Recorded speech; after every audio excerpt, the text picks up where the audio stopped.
I'm just saying that he was a horrible president, whether it was the borders program and this opportunity. We're thankful for Europe, they pay for this program and this opportunity. We're thankful for Europe, they pay for this.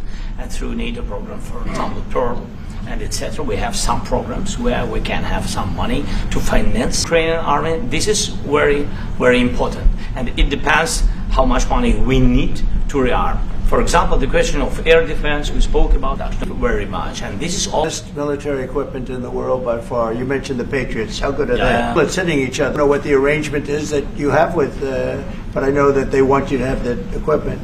And we're getting the best equipment in the world, but they pay $1 billion. You pushed out on social media. Brian, go first. You pushed out on social media about doing away with mail-in ballots and potentially electronic voting machines. Can you explain on that? How? Well, I will. That's a very off-topic. Just really quickly, mail-in ballots are corrupt. Mail-in ballots, you can never have a real democracy with mail-in ballots.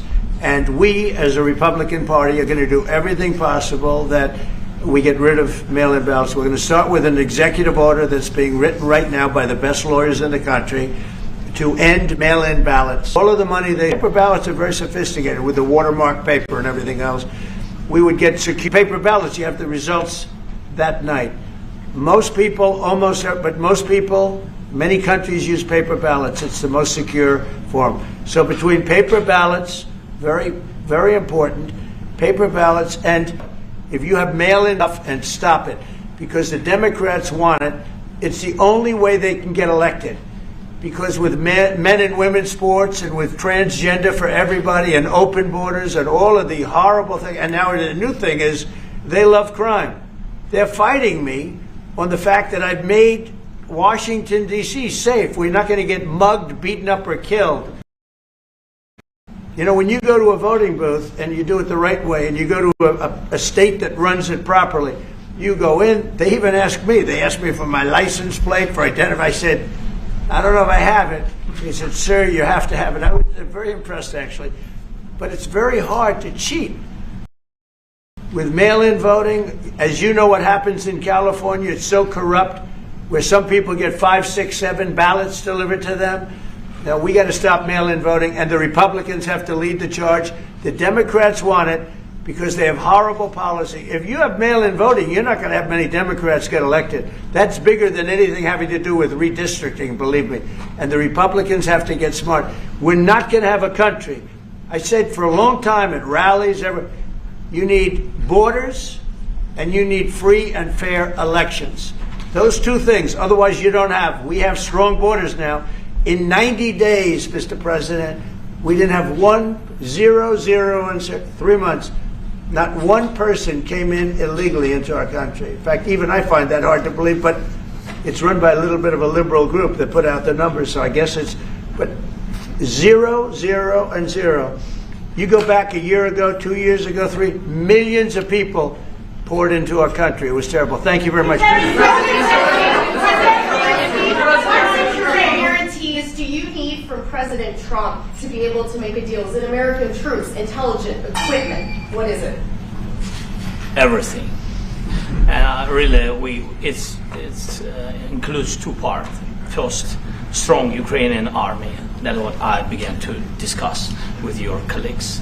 And it's a lot about weapon and then people and training missions and intelligence. And second, we will discuss with our partners. It depends on the big countries, on the United States, on a lot of our friends. Mr. President, are you going to commit American troops to that NATO-like protection in order to get President Zelensky to a deal today? Well, I don't know if you define it that way, but NATO-like, I mean, we have people waiting in another room right now. They're all here from Europe, biggest people in Europe, and they want to give protection. They feel very strongly about it, and we'll help them out with that. I think it's very important. I think it's very important to get the deal done. You've been involved with the peacekeeping in Ukraine since your first day in the administration. What would you say to the Ukrainian people right now who are suffering under the Russian attacks and hoping that the American people will stand with them? Well, I know Ukrainian people. I've known many over the years. They're great people. They're smart. They're energetic. They love their country. I mean, they love their country, and we want to get this war ended. That's all I can do. I love the Ukrainian people, but I love all people. I love the Russian people. I love them all. I want to get the war stopped. Very important. Mr. President, was there any aspect of your discussion with Vladimir Putin that left you disappointed? Look, we just spoke to, I was just telling the president, I just spoke to President Putin indirectly, and we're going to have a phone call right after these meetings today. And we may or may not have a trilat. If we don't have a trilat, then the fighting continues. And if we do, we have a good chance. I think if we have a trilat, there's a good chance of maybe ending it. But he's expecting my call when we're finished with this meeting. Thank you very much, everybody. Let's go. Everybody, Thank you.